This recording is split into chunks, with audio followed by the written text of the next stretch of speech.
Voicing anger, thousands of demonstrators, mostly high school and university students, came out on Tuesday in Sudan's capital Khartoum and other cities. They're protesting the deaths of fellow protesters in El-Obeid in North Kordofan state on Monday, when protesters came out decrying the lack of bread and hikes in transportation prices.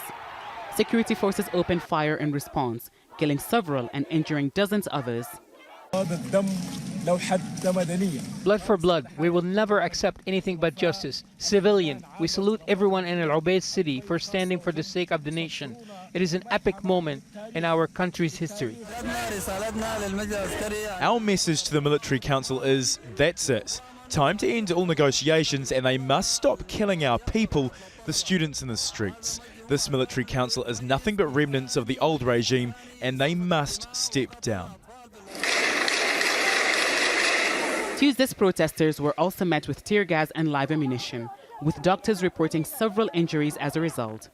The protesters are also demanding justice and accountability following an announcement from an investigation committee that the ruling military junta is not to blame for killing protesters on June 3rd, when a months-long pro-democracy sit-in was attacked by the army. The military council has been ruling Sudan since ousting longtime President Omar al-Bashir in April. They've been in talks with the opposition coalition, known as the Forces of Freedom and Change, to form a transitional government. An initial agreement was signed earlier this month, but a final deal is yet to be reached. Talks for that final deal have been repeatedly postponed over the past few days. With uncertainty on when talks would resume, some analysts say what happens next depends on the military council. The buck stops right now at the gate of the Transitional Military Council. It is their responsibility to reform security forces. Therefore, at least there is some trust and confidence on the part of the population that in the event that this process doesn't go according to their demands, that they have the right to go out and protest.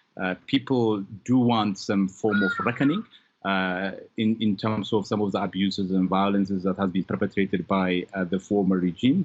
But at the same time, I think you do need some kind of principled compromise to give this transitional process a chance. But anger amongst the demonstrators is high, as is the demand for justice. As some demand a halt in negotiations, and as protesters continue to be met with violence, uncertainty over Sudan's future continues, and if it can steer itself to a stable transitional period. Hiba, Al Jazeera, Addis Ababa, Ethiopia.